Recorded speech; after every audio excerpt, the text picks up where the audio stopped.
Are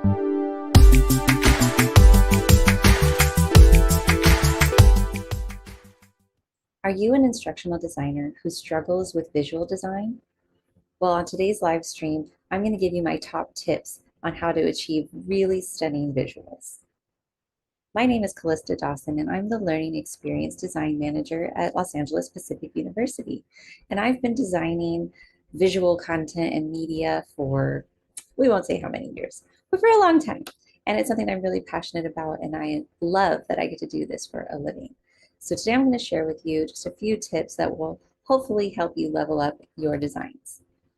I'm going to share my screen and we'll just talk through this one project that I've done. So here you can see a worksheet that I've designed using Canva. You can use any tool you like, whether it's Canva, Photoshop, Adobe Express. There's tons of different tools online that you can choose from. So just pick one that you feel the most comfortable with. I love Canva. I highly recommend it. It's super user-friendly, and the free version comes with plenty of tools for you to get started.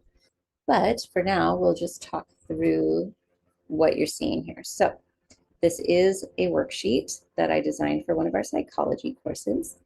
And I'll just go through my thought process from top to bottom. The first thing I always consider is what pieces of content must be present on the page. So in this case, we're doing how the brain works with emotion. So we need to clearly label the parts of the brain that tie to the process of how our brain works with emotion. So we've got our brain graphic. It's very prominent on the page in two ways. One, scale, its size, and color. It's the most colorful thing on the page. Because that graphic is so colorful, I made the choice to use almost no other colorful elements. You'll see the only other color on the page is top and bottom. Those act as visual bookends, so to speak. So I use color at the top to draw your eye to the title of the worksheet, because if I didn't, your brain would first go to the brain on the page.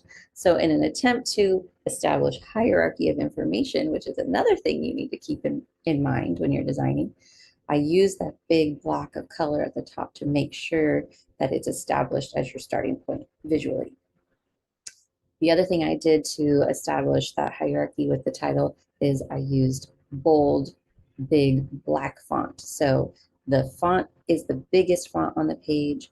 It's got the most contrast out of anything else on the page. So that, coupled with the bar of color running behind it, should cause your eye to go there first. The other thing you'll see is there's a lot of white space around the edges here. That is very intentional. It is there so that your eye can breathe.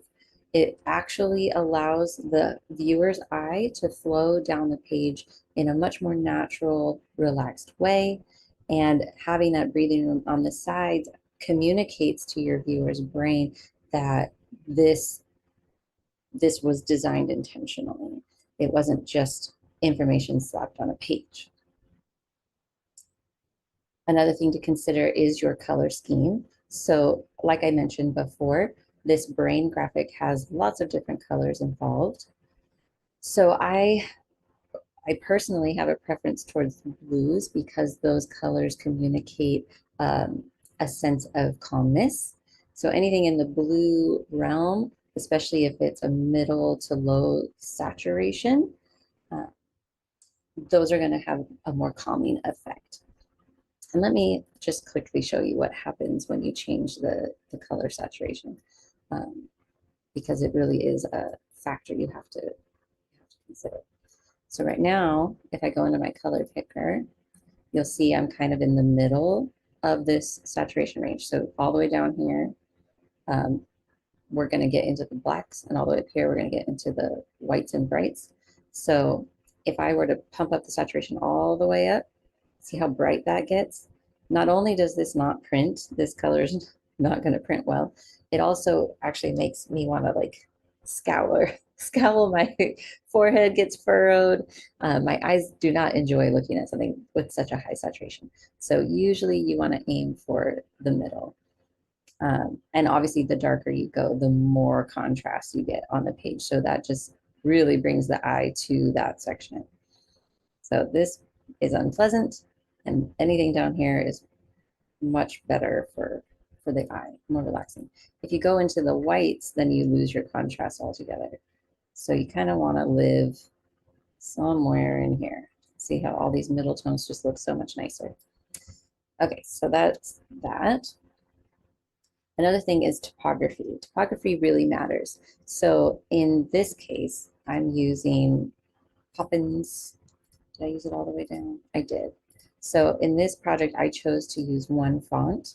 I would highly, highly recommend you not use more than two.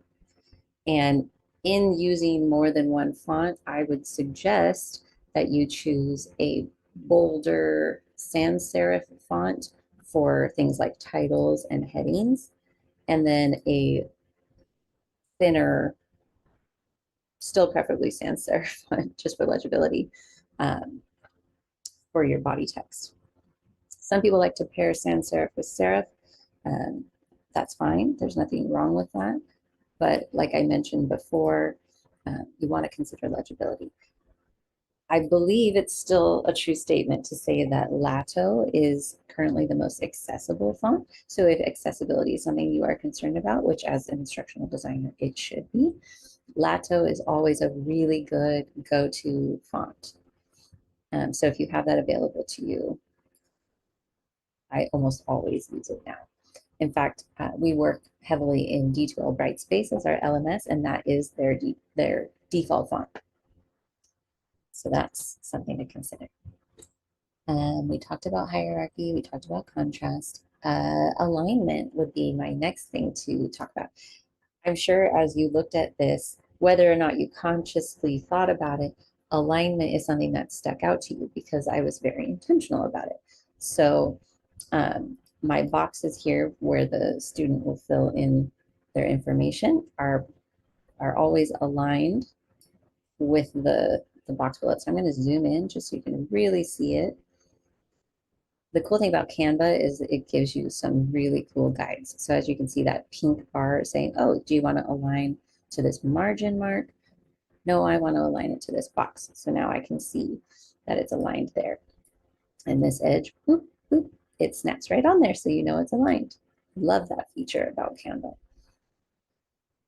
These ones as well, they snap right there to it. So it makes it really easy. And then these boxes too, I made sure were all aligned. And the quickest way to do that is to select them all. And then you can go into position and you can, if it wasn't left aligned, this would be clickable and I could click it and it would make them all left aligned. So if I wanted to say center align them all, I could do that and see how they all snapped, but I want them left aligned. So there we go. Easy, easy, easy.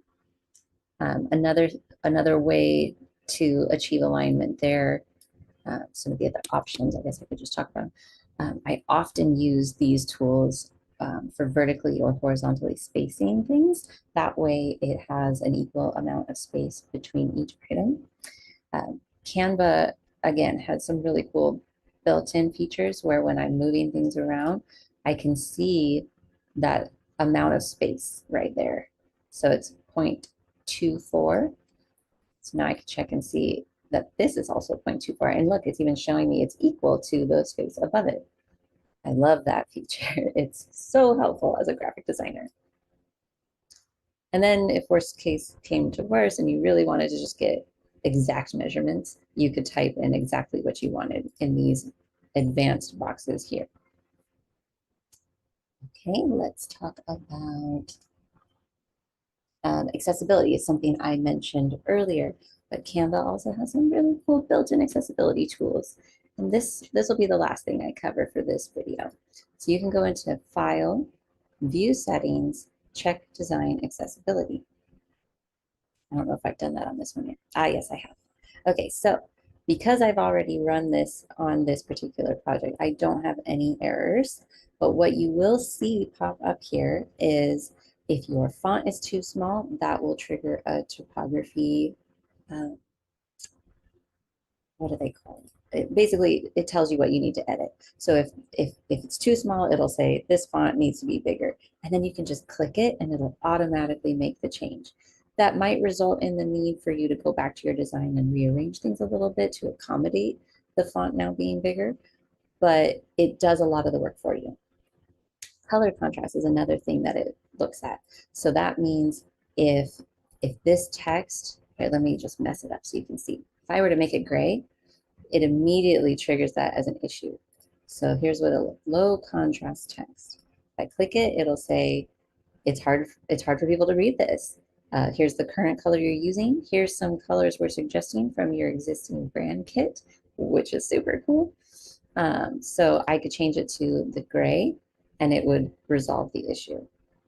I want to put it back to black though, because I want even more contrast than it's giving me there. Okay, so that resolved that issue. And then alt text is the other thing. So I have one image on this page. All images in your design require alt text. So if I right click on this image, it's going to bring up this alternative text tab in my pop-up. So I've labeled this as parts of the brain. You can use the magic suggestion button, which I love because AI is awesome, especially when you're trying to design things. And so it improved my alt text by saying it's an illustration of the human brain. How cool is that? And you have up to 250 characters to work with. So if I really wanted to dive deeper into giving context to this image, which depending on the type of design might actually be really beneficial to your viewer if they're using a screen reader, the more context you can give, the better. If you have an image on the page that is not important to know about contextually, it's just the design element, then you would click this box to say mark as decorative. And anyone using a screen reader to view this worksheet would just not hear anything when you get to that image. So it would be like they weren't seeing it. All right, I'm going to save that.